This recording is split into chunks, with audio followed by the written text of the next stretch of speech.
Tell us about what you do here. Okay, so 612 is a community education center.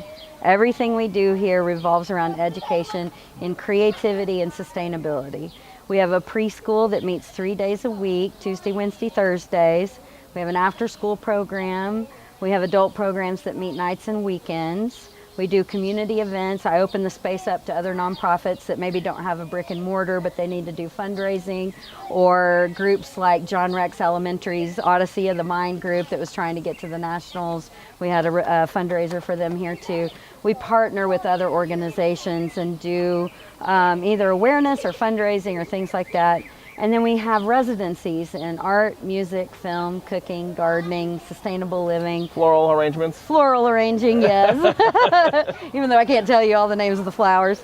And we bring people in that can live upstairs and teach. We also send people out, or we have local people here. And the idea behind the residencies are to connect those people to other community groups or to classes, workshops. We try to do things in a way that will help those people have a project or an income source after the residency is over. The most recent one we did was Tiffany McKnight, that was local, and I hooked her up with Catch Design Center and Penny Candy Books. She did an adult coloring book and a wallpaper line and all this stuff. And basically it's just to give people more opportunities for their own growth. The whole thing is about trying to help people find sustainable ways to be proud of themselves, to grow their own opportunities, and to take care of each other. It's a great place you have here. Thank you. I appreciate that.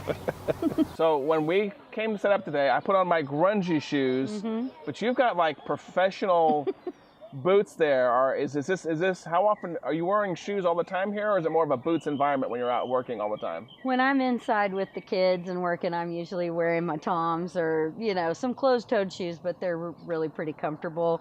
And these aren't bad. These are pretty comfortable too, but these are for getting out and walking around in the garden.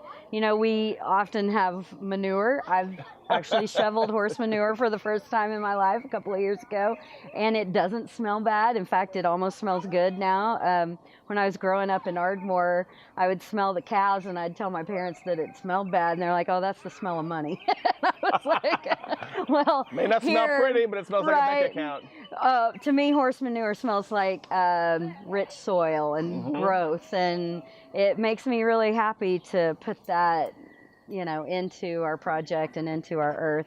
But yeah, I like to wear these so I don't mess up my other shoes. Nice. And you have one pair? Do you have multiple these are the pairs? only pair of boots that I've got for now. I'm sure I'll have many more by the time this project. So when you put those on, it's almost like it's work time. It's work time. It's work time. It's time for business. You got it. We're not arranging flowers. We're not teaching piano lessons. We're going to get in the manure. That's the kind way I'll put it. We're getting down and dirty. Yeah. Got it. So back in that 5-year period of time, if you were to look back in there, can you think of like one particular thing that you would do different, or where you would give somebody advice to do different? I was afraid almost the entire time. Afraid of failure. I think that's normal for anyone who's doing something the first time that's never run a business, But having the self-confidence, having enough of that to remember that what you're doing is something you're doing as a gift for the community. It's not something you owe anyone. It's something you want to give. So I always felt like we were behind. We were consistently behind, but really you're right on time. You're right where you're supposed to be, and you can't go any faster than what you already know how to do. And what comes to you as you go, the lessons or the people that are there to guide you or whatever, it's really important to enjoy every step, because it's also your life. If you sit up and worry all night and you lose sleep and you don't enjoy the process, you look back and you think about what you've created, and it's great, but at the same time, you're supposed to enjoy your life as well. I think the biggest piece of advice that I can give is to find people that you really trust and respect and that care about your project and you personally, to help give you guidance. We had a lot of that along the way. Believe in yourself. Do your work. It's not, if you're passionate about it, you're going to be doing it every day anyway. You can't help yourself. But I think that the only real regret that I have, and there were mistakes made along the way, was just that I didn't take the time to be really proud of myself and enjoy it until about a year ago. But it takes experience to Right. figure that out too. Right. So I live in Oklahoma. I want to start a nonprofit, or I want to start a venture like this. And I'm going to come to Amy. I'm going to say, Amy, what's the very first thing I should do? Form your business plan, build your board, get your nonprofit status, get a bank account. You know, first you have to register with the Secretary of State, get your EIN, go get a bank account, get QuickBooks immediately. You don't want to go back and rebuild your books, you know, and start keeping records of everything that you're doing, taking pictures, try to get some articles in papers or magazines, some press. That'll help you raise funding. It'll help you build awareness, that kind of thing. Build a big, good team around what you're doing and get that community involved. How is Oklahoma, would you say, when it comes to establishing a nonprofit?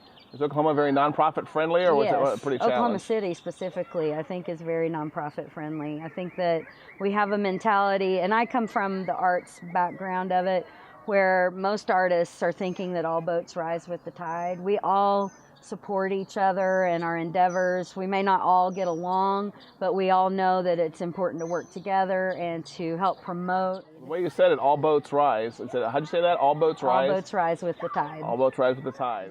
So to have complete control over a nonprofit, it's not yours. So there's no such thing as complete control. There is no such thing. And you have to, if you're serving community, you have to be sensitive to what that community needs, and you have to shift. Got it. And, you know, I wouldn't call myself a total control freak, but I am responsible for these children, so I have an idea of how it should run, and I do get pretty rigid about that.